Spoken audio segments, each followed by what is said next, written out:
So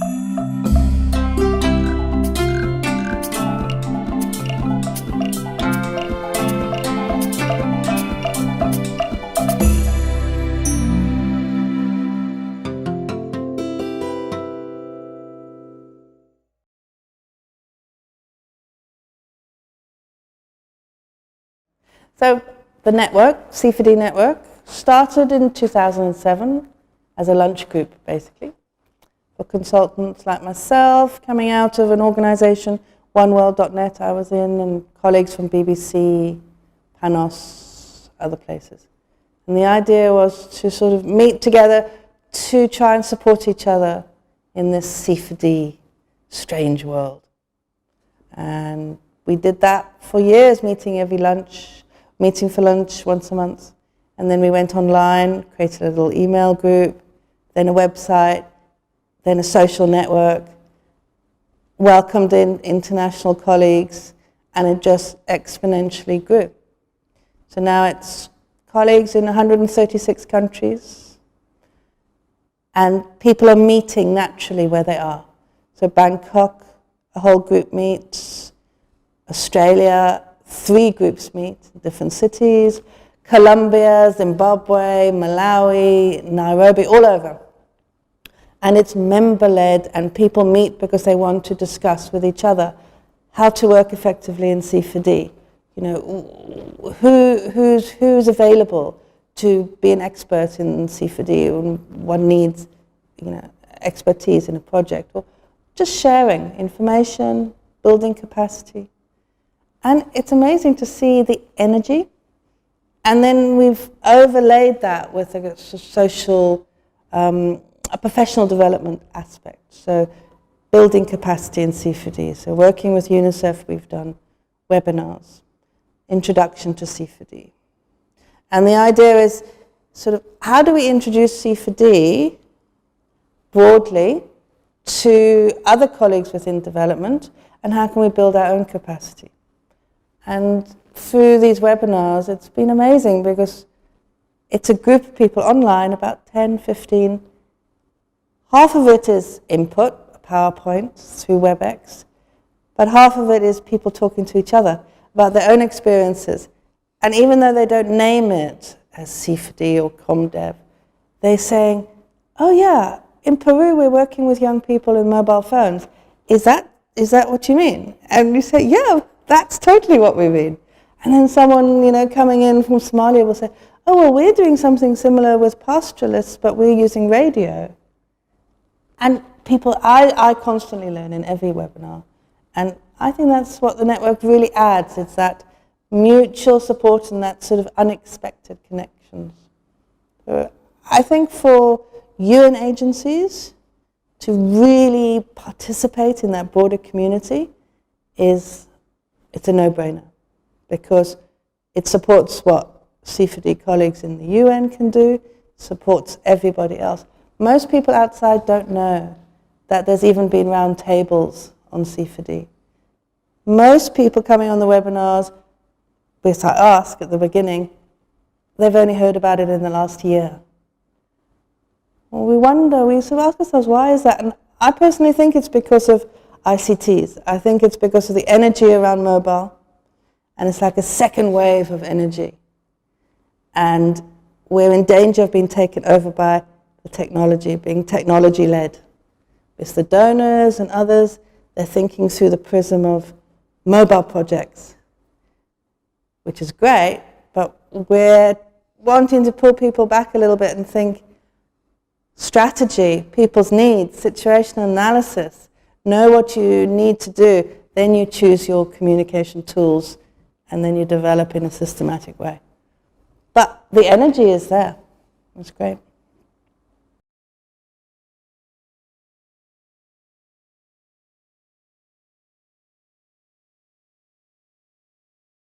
I think it's perfectly valid to work from both ends, from the base, from the community level, from the decision-making level, if one's thinking of how to sort of enhance and help positive change using C4D tools and processes. I think the bottom line is one has to be strategic about what one's doing, and one needs to be really clear about who one wants to support and engage with. So is it the farmer's voice?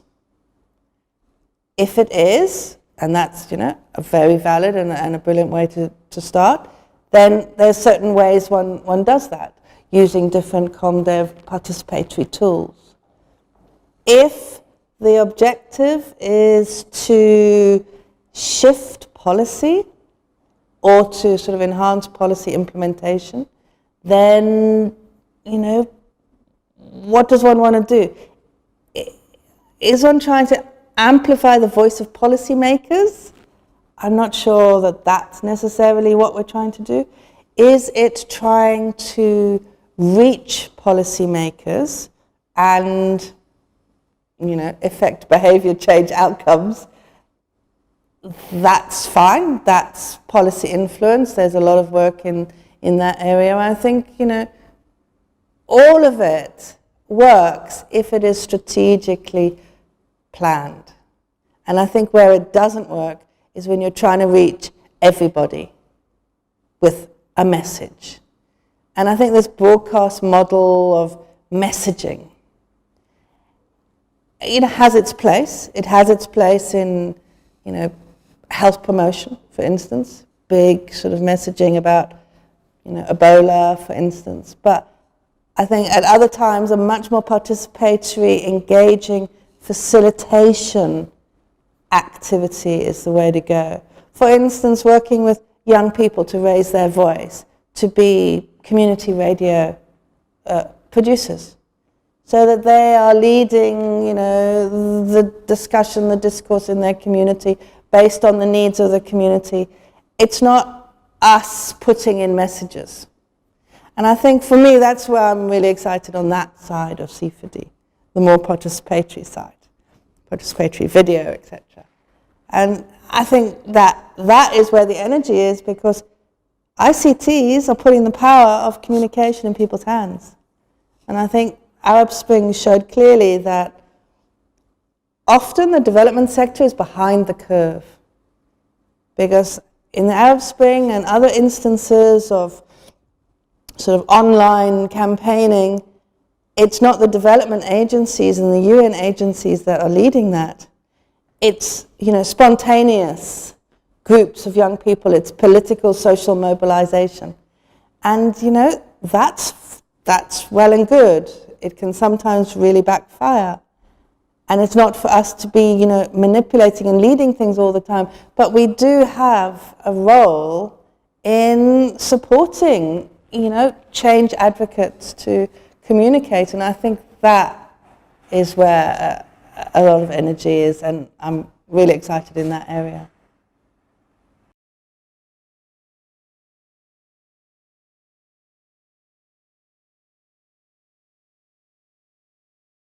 My view about agendas and commissioning, when we're commissioned and the commissioner, the project manager has an intention of, for instance, that participatory video content being used for, promoting the project or in different ways.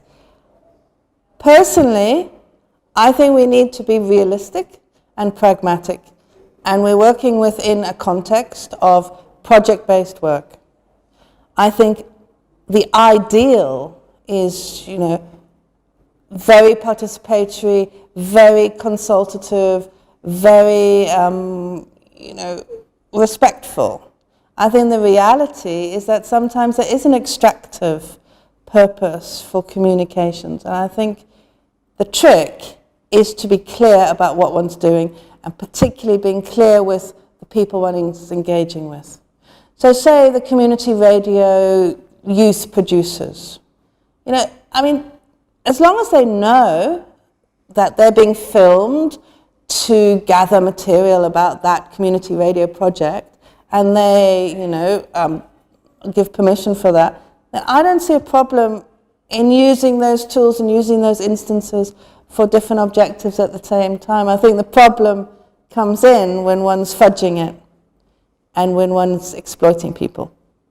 And that happens a lot, as we know. So I think it's all about good communication in the first instance and being super honest about what one's doing.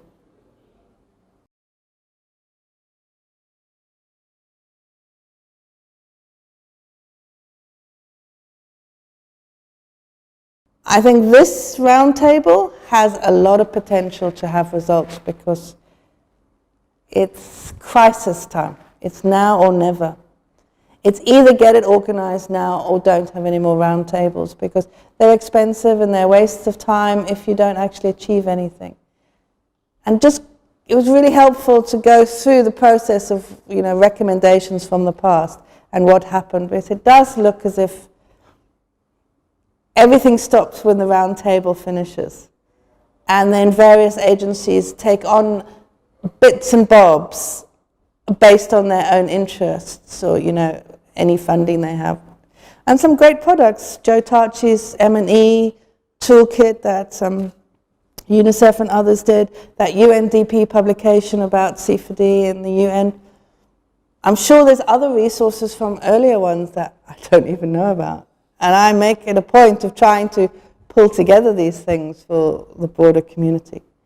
This one, I think there's a sense of urgency. I think that people will get together. I think capacity development around C4D, explaining C4D in a clear and logical way to development colleagues, and then having regional or country sort of collaborative examples to prove the case that actually UN agencies can work together on C4D projects. But I would say even more, UN agencies with international NGOs like World Vision, Save the Children, Oxfam, with the academics, whether it's Makerere University or Zombo in Malawi. There's a lot of people involved in C4D, and I think that often the roundtable process forgets that.